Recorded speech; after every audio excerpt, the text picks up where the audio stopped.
மீன ராசி நேயர்களே, ஜென்ம ராசியில் சனி செவ்வாய் 12இல் ராகு, செவ்வாய்க்கிழமை முதல் 2இல் சூரியன் சஞ்சரிப்பதால் நீங்கள் சற்று பொறுமையோடு இருக்க வேண்டும். தேவையில்லாத அலைச்சல்கள் ஏற்படும்.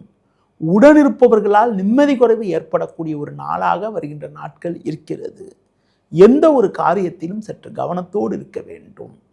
பேச்சில் சற்று பொறுமையோடு இருப்பது நல்லது.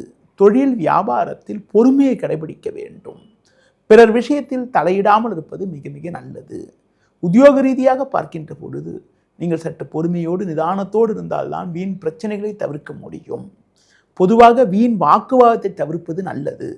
அதிலும் குறிப்பாக உணர்ச்சி வசப்படாமல் இருந்தால் வீண் பிரச்சனைகளை தவிர்க்க முடியும். பொதுவாக வேலையாட்கள் ஒத்துழைப்பு அவ்வளவு சிறப்பாக இருக்காது. சில நேரங்களில் உடனிருப்பவர்கள் செய்யக்கூடிய செயல்கள் காரணமாக உங்களுக்கு தேவையில்லாத வீண் விரயங்கள் ஏற்பட்டு உங்களுடைய கையிருப்பு குறையக்கூடிய ஒரு சூழ்நிலை உண்டாகும். ஆரோக்கியத்தில் அக்கறை எடுத்துக்கொள்ள வேண்டும். தேவையில்லாத பயணங்களை தள்ளி வைப்பது மிக மிக நல்லது.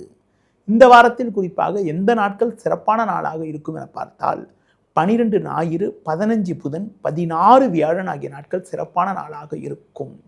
இந்த வாரத்தில் குறிப்பாக நீங்கள் தட்சிணாமூர்த்தி வழிபாடு மேற்கொள்வது, உடல் ஊனமுற்றவர்களுக்கு உங்களால் முடிந்த உதவிகளை செய்வது மிகவும் சிறப்பு. நேயர்களே, இதுவரை இந்த வாரத்திற்கான ராசி பலனை பார்த்தோம். மீண்டும் அடுத்த வாரம் சந்திக்கலாம். நன்றி, வணக்கம்.